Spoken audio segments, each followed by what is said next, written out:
بالخصوص ایک آدمی کے متعلق تو مجھے یقین ہے کہ فوج کا کوئی بڑا افسر تھا۔ جب وہ بگی سے اتر کر گھوڑے پر سوار ہوا تھا تو پہرے داروں نے سلامی دی تھی۔ مجھے زیادہ تعجب اس بات سے تھا کہ لباس سے کام آدمی معلوم ہوتا تھا اور آنکھوں کے سوا اس کا باقی چہرہ نقاب میں چھپا ہوا تھا۔ اس کے باوجود پہرے داروں کو یہ معلوم تھا کہ وہ کون ہے۔ میں ایسے لوگوں کی رفاقت میں اپنے آقا کے متعلق قطعاً فکرمند نہیں، مجھے صرف اس بات کی فکر ہے کہ آپ تنہا جا رہے ہیں۔ تمہیں میری فکر نہیں کرنی چاہیے، انشاءاللہ میں تمہارے گاؤں کا راستہ نہیں بھولوں گا۔ چند منٹ بعد سلمان گھوڑے پر سوار ہو کر سرائے سے باہر نکلا تو بارش شروع ہو چکی تھی۔ سڑک سنسان تھی اور اس کا گھوڑا سرپٹ بھاگ رہا تھا۔ دروازے قریب پہنچ کر اسے بگی دکھائی دی۔ پھر دیوری کے اندر مچل کی روشنی میں اسے عبد المنان 4 مسلح آدمیوں کے ساتھ کھڑا دکھائی دیا، جن میں سے ایک پہرے داروں کا افسر معلوم ہوتا تھا۔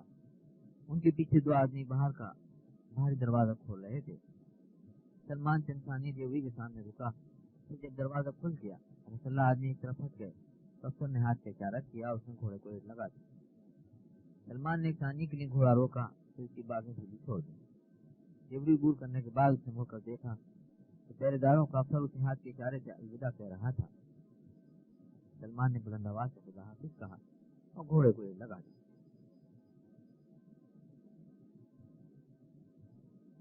حامد بن زہرہ کی شہادت۔ بارش ہر لحظے تیز ہو رہی تھی۔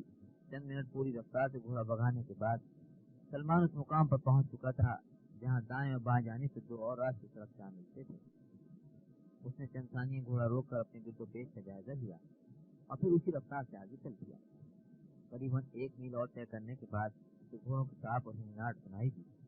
اس نے جلدی سے اپنے گھوڑے کی بات کھینچ لی اور سڑک سے اتر کر ایک درخت کی اوٹ میں کھڑا ہو گیا۔ آن کی آن میں 2 گھوڑے پوری رفتار سے بھاگتے ہوئے آگے نکل گئے اور اسے ایسا محسوس ہوا کہ ان پر سوار نہیں ہے۔ پھر بجلی کی چمک نے بھی خیال سے تصدیق کر دی۔ اب تک وہ اپنے دل کو تسلی دیتا آیا تھا کہ شاید حامد بن زہرہ نے دوسرے دروازے سے باہر نکل جانے کے بعد اپنے گاؤں جانے کا ارادہ بدل دیا ہو یا گاؤں جانے کے لیے سڑک کی بجائے کوئی اور راستہ اختیار کیا ہو، لیکن خالی گھوڑوں کو بتواسی کی حالت میں شہر کی طرف بھاگتے دیکھ کر اس کو دل بیٹھ گیا۔ پھر اسے خیال آیا کہ عام حالات میں حامد یا اس کے بیٹے کے گھوڑوں کو اپنے سواروں سے محروم ہونے کے بعد گاؤں کا رخ کرنا چاہیے تھا۔ ممکن ہے کہ ان گھوڑوں سے گرنے والے ان کے دشمن حامد کے وہ ساتھی ہوں جو غرناطہ سے ان کے ساتھ شامل ہوئے تھے۔ انہوں نے دشمن کا مقابلہ کیا ہو اور حامد کو بچ نکلنے کا موقع مل گیا ہو۔ وہ موہوم امیدوں کا سہارا لیتا ہوا آگے بڑھ رہا تھا اور اس گھوڑے کی رفتار بتدریج کم ہو رہی تھی کہ اچانک اسے چند اور گھوڑوں کی تاپ سنائی دی۔ سامنے سڑک کے نشے پر کچھ حصہ پانی میں ڈوبا ہوا تھا۔ بجلی چمکی اور اسے دائیں ہاتھ چند درخت اور ایک پچھتا مکان دکھائی دیا۔ وہ باغ موڑ کر گھوڑے کو مکان کے پیچھے لے گیا، پھر جلدی سے نیچے اترا اور گھوڑے کو ایک درخت کے ساتھ باندھ کر بھاگتا ہوا سڑک سے قریب ترین درخت کی اوٹ میں کھڑا ہو گیا۔ چند ثانیے بعد اسے بجلی کی چمک میں 6 سوار دکھائی دیے۔ سڑک پر بہتے ہوئے پانی میں اچانک انہوں نے گھوڑے روک لیے اور ان کی آواز سنائی دینے لگی، لیکن بارش کی شور میں وہ آہستہ آہستہ آگے بڑھے۔ سڑک کے نشیب کے درمیانی حصے میں پانی زیادہ گہرا تھا اور گھوڑے قطار میں سنبھل کر چل رہے تھے۔ پانی عبور کرنے کے بعد وہ پھر رک گئے اور وہ سلمان سے اتنے قریب تھے کہ بارش کے شور کے باوجود اسے ان کی آواز صاف سنائی دے رہی تھی۔ ایک سوار بلند آواز سے کہہ رہا تھا، ہم بلا وجہ اس بارش میں فار ہو رہے ہیں۔ اب تک وہ غرناطہ پہنچ چکے ہوں گے اور وہاں ان پر ہاتھ ڈالنے کا سوال ہی پیدا نہیں ہوتا۔ دوسرے آدمی نے کہا، آپ کو معلوم ہے اگر وہ شہر میں داخل ہو گئے تو ہمارا انجام کیا ہوگا؟ تیسرا بولا، خدا کے لیے بھی یہ دعا کرو کہ پہرے دار ان کے لیے دروازہ نہ کھولیں ورنہ شہر میں قرآن مچ جائے گا۔ جب وہ دروازے پر یہ دعائی دیں گے کہ حامد بن زہرہ کے قاتل ہمارا پیچھا کر رہے ہیں تو پہرے دار انہیں روکنے کی ضرورت نہیں کریں گے، بلکہ میں تو یہ محسوس کرتا ہوں کہ ہمیں پکڑ کر مستحق لوگوں کے حوالے کر دیں گے۔ بھائی یہ بھی تو ہو سکتا ہے کہ پہرے داروں نے انہیں ہمارے ساتھی سمجھ کر کسی بھی حجت کے بغیر دروازہ کھول دیا اور جب ہم وہاں پہنچے تو شہر کے لوگ دروازے پر ہمارے منتظر ہیں۔ اب ہمارا انجام کسی صورت میں بھی اچھا نہیں ہو سکتا۔ اگر مجھے معلوم ہوتا کہ وہ حامد بن زہرہ کا راستہ روکنے کے لیے جا رہے ہیں تو میں کبھی ان کا ساتھ نہ دیتا۔ اب یہ کون مانے گا کہ ہم جن لوگوں کے ساتھ آئے تھے وہ ہمارے لیے اجنبی تھے، اور ہمیں صرف یہ بتایا گیا تھا کہ انہیں کسی دشمن کو گرفتار کرنے کے لیے ہماری مدد کی ضرورت ہے۔ تم سب اس بات کے گواہ ہو کہ میں نے تمہیں تیر چلانے سے منع کیا تھا۔ جناب، آپ نے ہمیں اس وقت منع کیا تھا جبکہ ہمارے تیر کمانوں سے نکل چکے تھے اور 5 آدمی ڈھیر ہو چکے تھے۔ اب ہم سب ایک ہی کشتی پر سوار ہیں، ہمیں تاریکی میں کیسے معلوم ہو سکتا تھا کہ ہمارے تیروں کا ہدف حامد بن زورہ ہے؟ اب ایک دوسرے پر الزام دینے سے کوئی فائدہ نہیں۔ ہماری کوشش یہ ہونی چاہیے کہ ہم کسی طرح اپنے گھر پہنچ جائیں۔ اگر آپ کو یہ خدشہ ہے کہ وہ شہر میں داخل ہو چکے ہیں تو ہم دروازے سے کچھ دور رک کر حالات کا جائزہ لیں گے، اس کے بعد کچھ فیصلہ کریں گے۔ پھر اگر ہمارے دوسرے ساتھی واپس آ گئے تو ممکن ہے کہ ہمیں ان کی مدد سے شہر میں داخل ہونے کا موقع مل جائے۔ یہ بھی ممکن ہے کہ کوتوال پہرے داروں پر اعتماد نہ کرے اور بذات خود دروازے پر ہمارا انتظار کر رہا ہو۔ اب باتوں کا وقت نہیں، چلو۔ سلمان کے لیے سمجھنا مشکل نہ تھا کہ حامد بن زورہ اس کے ساتھیوں میں سے کم از کم 2 آدمی اپنے گھوڑوں سے گرنے کے بعد ان کے ہاتھ نہیں آئے اور یہ ان گھوڑوں کے فردی سواروں کا پیچھا کر رہے ہیں جنہیں اس نے تھوڑی دیر قبل بھاگتے ہوئے دیکھا تھا۔ ماں اسے خیال آیا کہ اگر گھوڑوں سے محروم ہونے والے زخمی کہیں چھپ گئے ہیں، پیچھا کرنے والوں کو غرناطہ کے دروازے پر پہنچتے ہی معلوم ہو جائے گا تو خالی گھوڑوں کا تعاقب کر رہے تھے۔ پھر غداروں کی پوری فوج ان کی تلاشی میں کھڑی ہوگی۔ اس کے نزدیک حامد بن زورہ یا اس کے ساتھیوں کو بھاگ نکلنے کا موقع دینے کی یہی صورت تھی کہ ان لوگوں کو غرناطہ سے باہر مصروف رکھا جائے۔ چنانچہ جنہیں اگلے سوار نے اپنے گھوڑے کو اوڑھ لگائی، سلمان نے تیر چلا دیا۔ زخمی کی تیر کی گواہی دینے کے لیے کافی تھی کہ اس کا تیر نشانے پر لگا ہے، اور اس سے قبل کے باقی سوار اپنے بدحواسی پر قابو پاتے سلمان 2 اور تیر چلا چکا تھا۔ چند ثانیے پانی اور کیچڑ میں بھاگتے ہوئے گھوڑوں کی آہٹ اور سواروں کی چیخو پکار سنائی دیتی رہی۔ پھر بجلی چمکی اور سلمان کو قریب ایک زخمی پانی میں بھاگتا ہوا دکھائی دیا۔ ایک آدمی کہیں دور سے اپنے ساتھیوں کو آوازیں دے رہا تھا۔ سلمان نے اطمینان سے گھوڑا کھولا اور اس میں سوار ہو کر کچھ دیر ادھر ادھر دیکھتا رہا۔ پھر اس نے گھوڑے کو ایڑ لگائی اور آن کی آن میں گھٹنے گھٹنے پانی میں بھاگنے والے آدمی کے سر پر جا پہنچا اور بلند آواز میں چلایا، ٹھہرو، اب تم بچ کر نہیں جا سکتے۔ زخمی نے دونوں ہاتھ بلند کر دیے۔ مجھ پر رحم کرو، میں زخمی ہوں۔ سلمان نے کہا، تم خاموشی سے میرے آگے آگے چلتے رہو۔ زخمی کچھ کہے بغیر اس کے آگے چل پڑا۔ سلمان نے کہا، اپنے ہتھیار پھینک دو، اب تمہارے ساتھی تمہاری مدد کو نہیں آئیں گے۔ زخمی نے ہتھیار پھینک دیے اور خوف سے لرزتی آواز میں کہا، خدا کے لیے مجھ سے رحم کرو، میں نے کوئی جرم نہیں کیا۔ سلمان نے جواب دیا، حامد بن زورہ کے قاتل کسی رحم کے مستحق نہیں ہو سکتے۔ زخمی چلایا، میں نے مجبوری کی حالت میں ان کو ساتھ دیا تھا، تو سب اس بات کی گواہی دیں گے کہ میں نے حملے میں بھی حصہ نہیں لیا تھا۔ آپ کے بچ نکلنے کی وجہ بھی یہی تھی، میں نے اپنے ساتھیوں کو تیر چلانے سے منع کر دیا تھا۔ سلمان کو جاننے کے لیے زیادہ سوچنے کی ضرورت نہ تھی کہ زخمی اسے حامد بن زورہ کے ان ساتھیوں میں سے ایک سمجھتا ہے جو غداروں کے ہاتھوں قتل ہونے سے بچتے ہیں، اور اس سے خیال بھی یقین گھر تک پہنچ چکا تھا۔ اس نے راستے میں جو گھوڑے دیکھے تھے ان کے سوار زخمی حالت میں کہیں آس پاس چھپے ہوئے ہیں۔ مان اس کے ذہن میں ایک تدبیر آئی اور اس نے کہا، جن 2 آدمیوں کا تم پیچھا کر رہے تھے وہ ہمیں غرناطہ کے قریب ملے تھے اور اب تک شہر کی آدھی آبادی ان کے گرد جمع ہو چکی ہوگی۔ مجھے صرف اس بات کا افسوس ہے کہ ہمیں حامد بن زورہ کے قتل کی سازش کا ٹھیک علم ہوا۔ تم جیسے آدمی پر رحم کرنا گناہ ہے، لیکن اگر تم حامد بن زورہ کے متعلق سچ بتا سکو تو میں تمہاری جان بخشی کر سکتا ہوں۔ رسمی نے پر امید ہو کر کہا، آپ وعدہ کرتے ہیں؟ میں وعدہ کرتا ہوں، اور میرا وعدہ غدار اور دین کے دشمن کا وعدہ نہیں۔ آپ کے ساتھی کہاں ہیں؟ رسمی نے جھجکتے ہوئے پوچھا۔ سلمان نے گرج کر کہا، تمہیں صرف میرے سوالات کا جواب دینا چاہیے، اور یاد رکھو اگر تمہارا کوئی جواب غلط ہوا تو میں تمہیں قتل کر دوں گا۔ میں پوچھنا چاہتا ہوں کہ حملہ کس جگہ ہوا تھا؟ زخمی نے سہمی آواز میں جواب دیا، قلعے کے قریب نالے کے پل سے اس طرف۔ حامد بن زورہ قتل ہو چکے ہیں؟ ہاں۔ اور ان کا بیٹا سعید؟ سلمان نے ڈوبتی آواز سے پوچھا۔ اس کے متعلق میں کچھ نہیں کہہ سکتا، اگر وہ ان کے ساتھ تھا تو ممکن ہے کہ بچ کر نکل گیا ہو۔ تم نے کتنے آدمیوں کو قتل کیا تھا؟ ہم نے جو لاشیں دیکھی تھی ان کی تعداد 7 تھی، ان میں سے 2 ہمارے ساتھی تھے لیکن خدا گواہ ہے کہ میں نے حملے میں کوئی حصہ نہیں لیا تھا۔ سلمان نے گرج کر کہا، تم جھوٹ بولتے ہو۔ خدا کی قسم میں جھوٹ نہیں بولتا، حامد بن زورہ کے قاتل میرے لیے اجنبی تھے۔ ہمیں غرناطہ سے روانہ ہوتے وقت یہ بھی معلوم نہ تھا کہ ہم حامد بن زورہ کا راستہ روکنے کے لیے جا رہے ہیں۔ کوتوال نے ہمیں صرف یہ بتایا تھا کہ شہر سے چند رضاکار کسی خطرناک مجرم کی تلاش میں جا رہے ہیں اور انہیں تمہاری مدد کی ضرورت ہے۔ تم وردیوں کے بجائے سادہ لباس میں شہر سے نکلو اور جنوبی دروازے کے باہر ان کا انتظار کرو۔ اس کے علاوہ ہمیں یہ بھی حکم دیا گیا تھا کہ ہم چوکی سے نکلتے ہی اپنے چہروں پر نقاب ڈال لیں۔ جب ہم دروازے سے باہر نکلے تو تھوڑی دیر بعد 20 مسلح نقاب پوش وہاں پہنچ گئے۔ پھر ان کے رہنما نے ہمیں 2 حصوں میں تقسیم کر دیا۔ ایک ٹولی جنوب مشرق کی طرف روانہ ہو گئی اور میرے 3 ساتھی اس میں شامل ہو گئے۔ ہم 13 رضاکاروں کے ہمراہ اس راستے پر ہو لیے۔ سلمان نے مجھ سے ہو کر کہا، بے وقوف، میرے پاس یہ تفصیلات سننے کے لیے وقت نہیں، تم مختصراً بیان کرو۔ جناب، آپ پورا واقعہ سنے بغیر یقین نہیں کریں گے تو میں سچ کہہ رہا ہوں۔ ہم پل کے قریب پہنچے تو بارش زوروں پر تھی۔ رضاکاروں کے رہنما نے 5 آدمیوں کو یہ حکم دیا کہ تمام گھوڑے پل کے پار لے جائیں اور باقی سڑک کے دونوں کناروں پر جھاڑیوں اور پتھروں کے پیچھے چھپ کر اسٹیشن کا انتظار کریں۔ پھر ہمیں ان کے گھوڑوں کی تاپ سنائی دی۔ جب پل کے قریب پہنچے تو اچانک کسی کی آواز سنائی دی، ٹھہریے، آگے مت جائیے۔ اس کے ساتھ ہی ہمارے رہنما نے تیر چلانے کا حکم دیا۔ میرا خیال ہے کہ 5 آدمی تیروں کی پہلی بوچھار سے گر پڑے تھے۔ پھر اچانک ایک سوار جو سب سے پیچھے تھا سڑک سے اتر کر تیر اندازوں کے عقب میں پہنچ گیا اور اس نے آگ جھپکنے میں ایک آدمی کو موت کے گھاٹ اتار دیا۔ پھر بجلی کی چمک کے ساتھ مجھے باقی 2 سوار سڑک سے مغرب کی سمت بھاگتے ہوئے دکھائی دیے۔ ایک سوار زمین پر جھکا ہوا تھا اور دوسرے نے اس کے گھوڑے کی پاک پکڑ رکھی تھی۔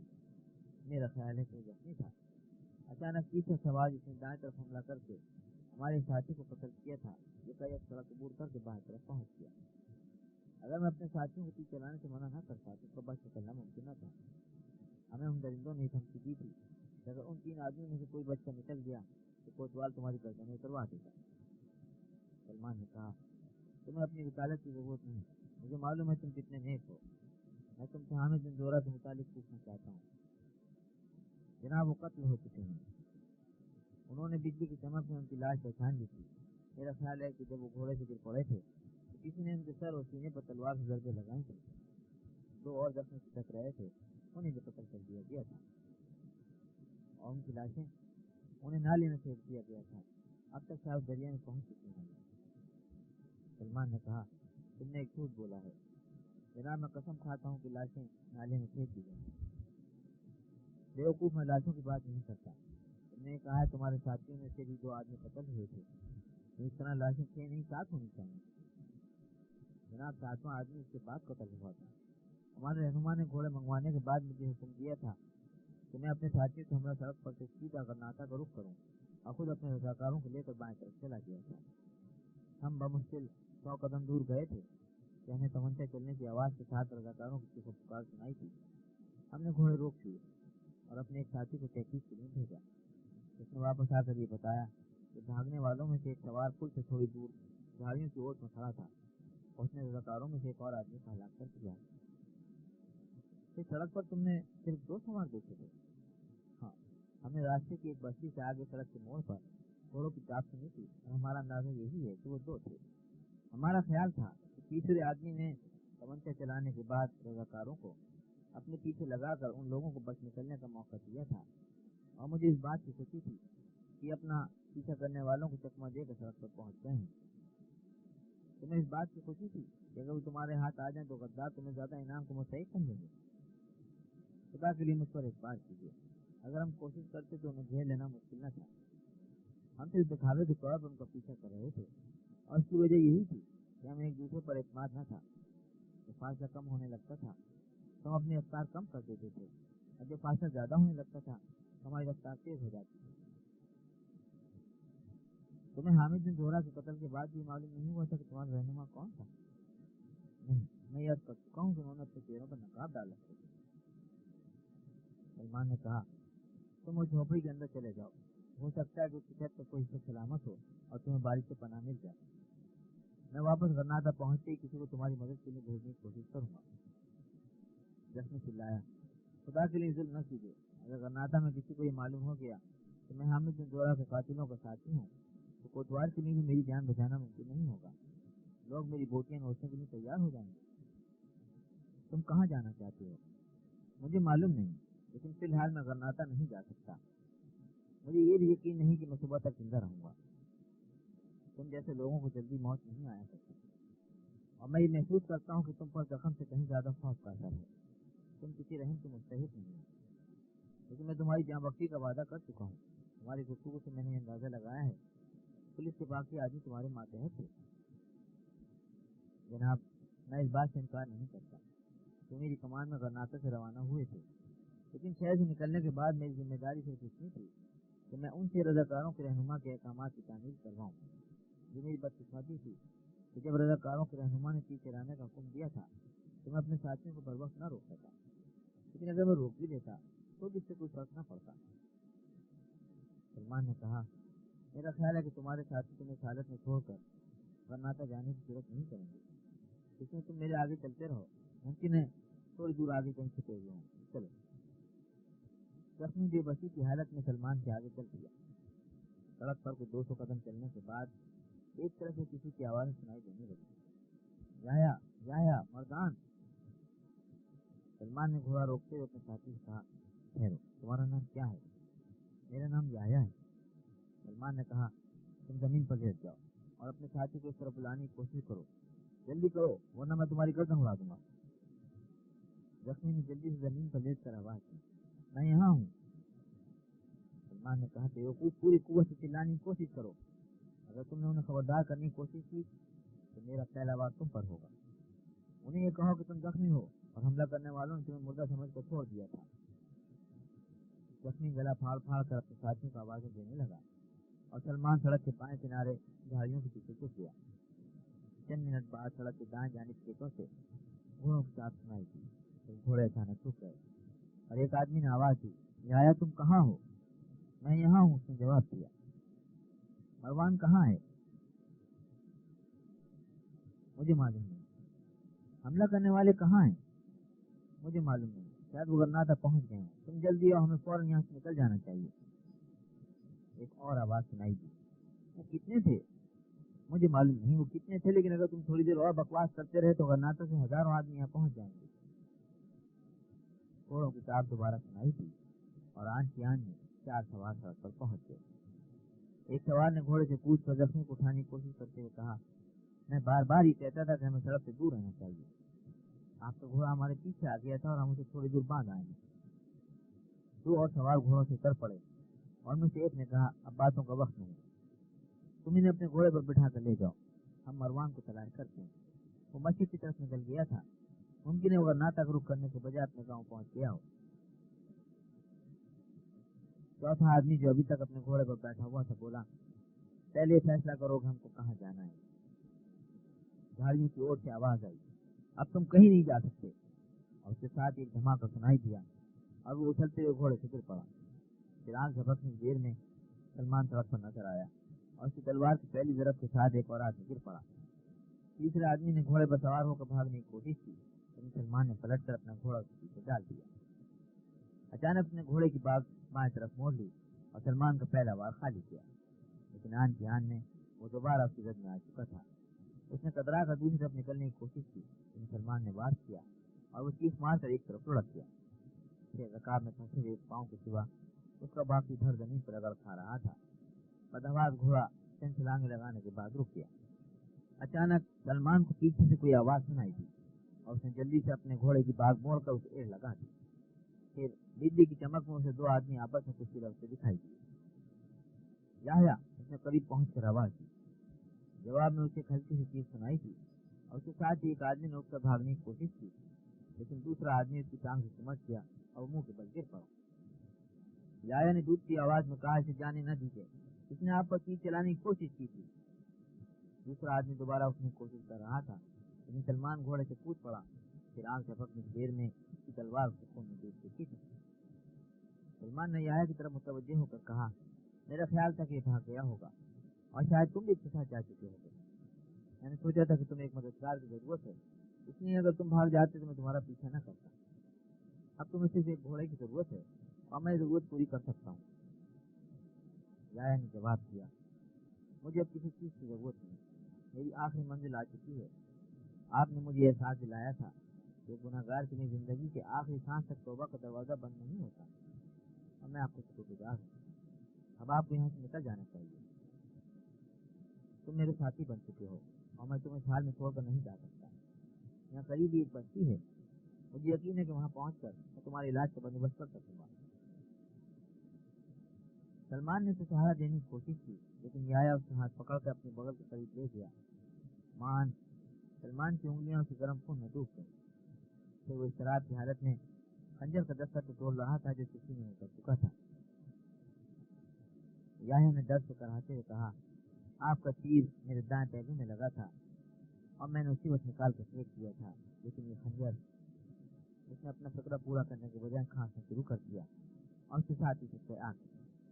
سلمان اس کے قریب بیٹھ گیا۔ کچھ دیر بعد یحییٰ نے سمجھ کر کہا، مجھے معلوم نہ تھا کہ وہ آپ کے گھاٹ میں بیٹھا ہوا ہے۔ میں یہی سمجھتا تھا کہ خوف کے باعث اسے بھاگنے کی طاقت نہیں رہی، لیکن جب وہ کمان میں تیر چڑھانے لگا تو میں نے اس کا ہاتھ پکڑ لیا۔ وہ کہہ رہا تھا تم دشمن کے ساتھ مل گئے، تم نے ہمیں دھوکہ دیا ہے۔ وہ مجھ سے طاقتور نہیں تھا، لیکن میں زخمی تھا۔ آپ نے جس آدمی کا پیچھا کیا تھا وہ بھاگ تو نہیں گیا؟ نہیں، اب صرف ہم میں سے ایک آدمی کہیں بھاگ گیا ہے، لیکن وہ زخمی ہے اور مجھے یقین ہے وہ غرناطہ کے بجائے سیدھا اپنے گاؤں جائے گا۔ میں آپ کے ساتھ نہیں جا سکوں گا، لیکن مجھے ان لوگوں کے ساتھ دفن ہونا پسند ہے۔